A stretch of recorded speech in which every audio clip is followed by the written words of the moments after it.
Well, hello and welcome. I'm here today with none other than our very own Sherry Bingaman, who has so graciously been willing to join me in a little Zoom meeting and spend some time getting to know each other. I know that these days are really challenging in terms of trying to get to know and understand community as we are forced to kind of be in physical distance from one another. We're here to hopefully bring a sense of that community to you, wherever you are at, to remind you that united in Christ is still united in Christ, in fact, and that no matter where we are a part of Christ's body, and we are living through this together, and boy, howdy, we're navigating this together. But since we have a little bit of extra time on our hands, and since we can't get together in person, I thought it'd be fun over the next couple of days, and perhaps over the next couple of weeks, of spending time, a little more intentional time with some of our members, and getting to know some familiar faces even better together in the days ahead.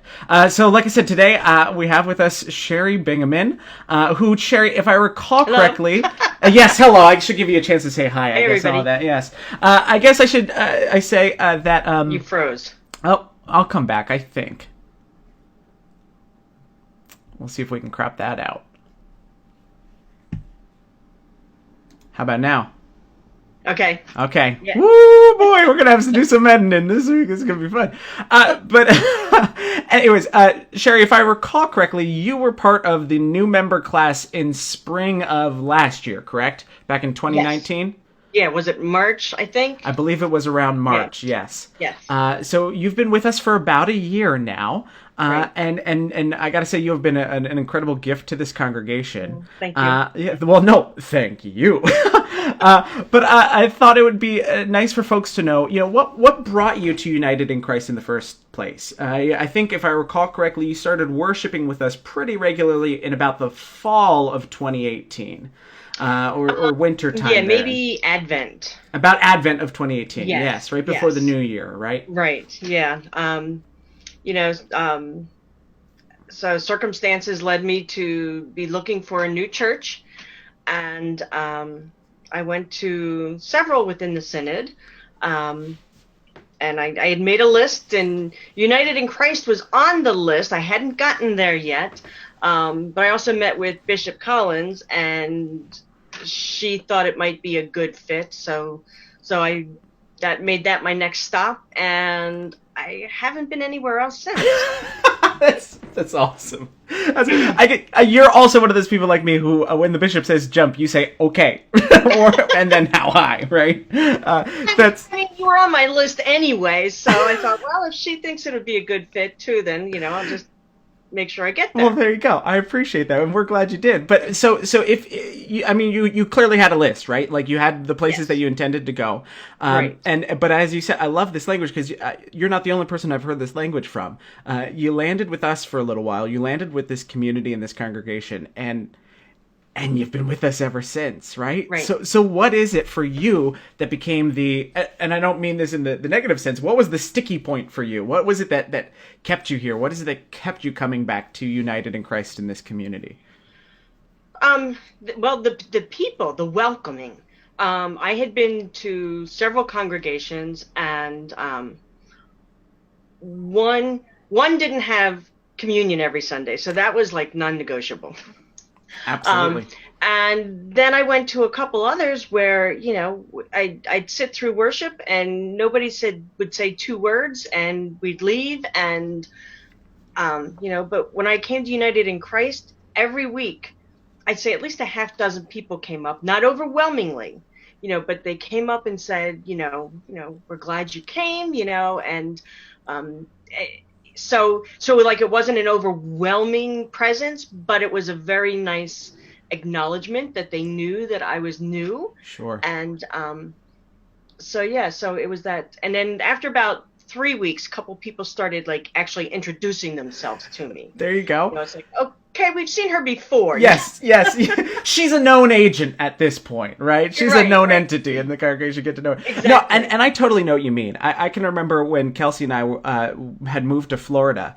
Before I started my internship down there, we visited a local congregation in the area, and I remember feeling like the identified patient, right? We were clearly like the first new visitors in a long time.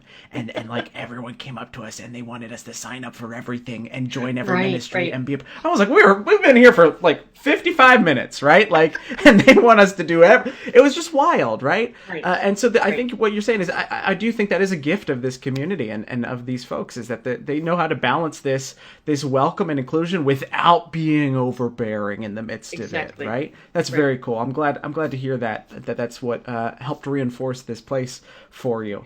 Well, and then the flip side of that is when when I was ready to jump into things, I was also welcomed. Sure. There's a lot of times, well, this group always does that, or that group always does that, but when they said they wanted help on a Sunday, when someone on Sunday, like Michelle said, we need help, we want help for the turkey and waffle dinner.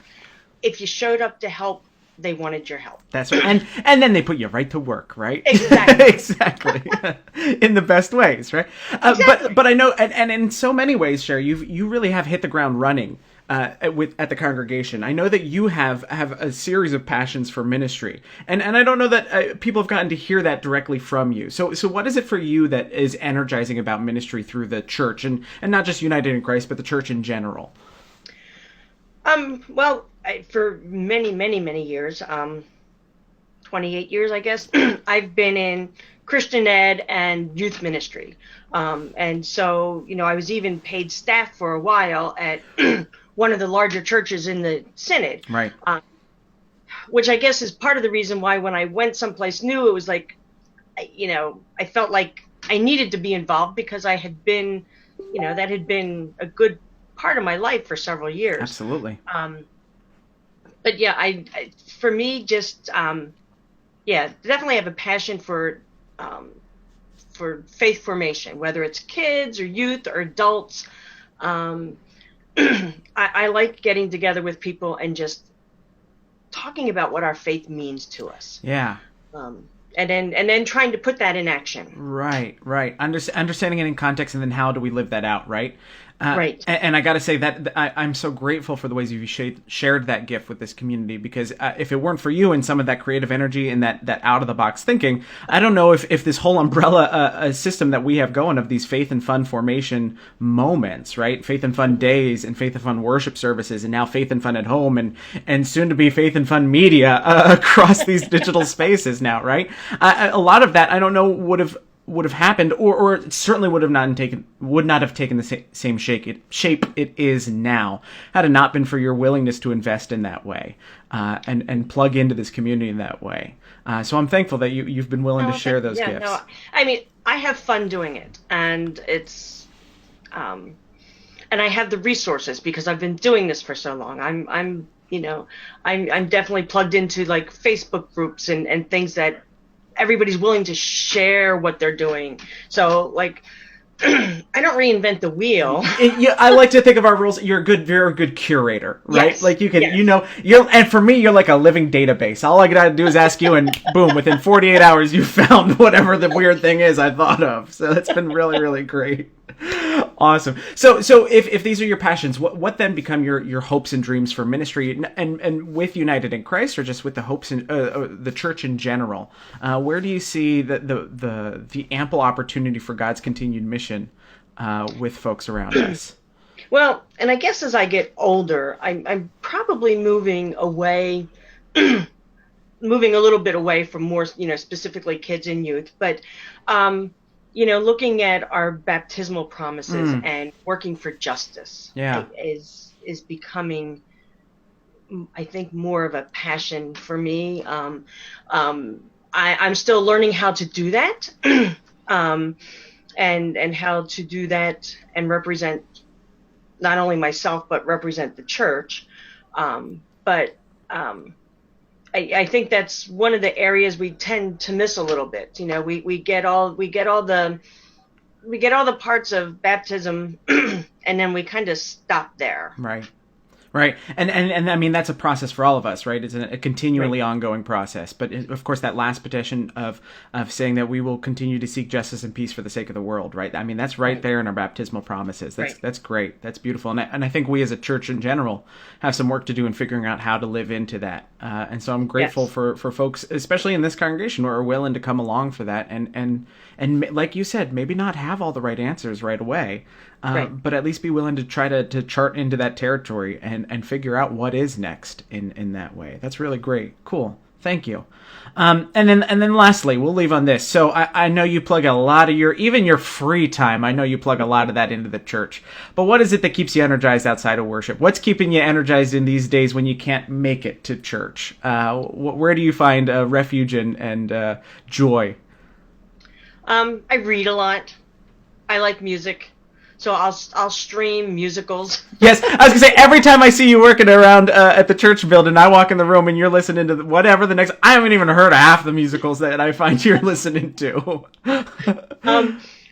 When we could go out and about, I have a group of friends that we walk almost every day. Nice. So we solve all the problems of the world. Good, of course. I know a lot of our guys do that at McDonald's every Saturday morning. That's where they solve all the So you're good. Walking makes it good too. Yeah. And I have my family. I don't see my kids as much, but we get together. We like to camp. We're kind of an outdoorsy family. Cool. So. Cool. All right, so then we'll end on this very last question. I provided you a bunch of canned questions, but if there was one question you wanted to answer, or if there's one thing you wanted to be able to tell folks that I did not prompt, or that no one would think to prompt for you, what would that be? One off-the-wall Sherry Bingaman, just a little pearl. Wow, now you're putting me on the spot. I know. I don't know. I just... I don't know. I don't. I'm just thankful for the community at United in Christ, and the way everybody's responding. Has responded since I've been there, but is responding in these difficult times. We had an awesome book study last night. So it's great to see that we're not falling apart. Sure. That it is such a bound together community that we will come out of this still together. Excellent. And I got to tell you, I'm thankful for that exact same thing as well. And that's really wonderful. So thank you. Thank you for sharing that. And thank you for taking the time. For folks who have tuned in, yeah, you got lots of it right now. That's true. Well, yeah, and I do too. So for the folks who are tuning in, sorry, I shouldn't be touching my face like that. For folks who are tuning in, please know that we're going to be doing this almost every day for the next couple of days. I'm hoping that we get a chance to know some of our neighbors here at United in Christ, some of whom we've spent years with, some of whom we haven't seen very often, and some of them who are new to our congregation. So please check back over the next couple of days, particularly by the time this one airs next week. I'm hoping that we'll have one every day, Monday through Friday. So I hope that you can come out and see those and look forward to those as we continue to maintain our sense of community even across these distances. So again, thank you. Thank you for your continued walk in and among this. Sherry, thank you for joining in today. This was really great, really nice. Great way to start things off. But otherwise, we'll see y'all hopefully sooner rather than later. But if not, we'll see you across the airwaves here. God's blessings and God's peace. Thanks, y'all. Bye.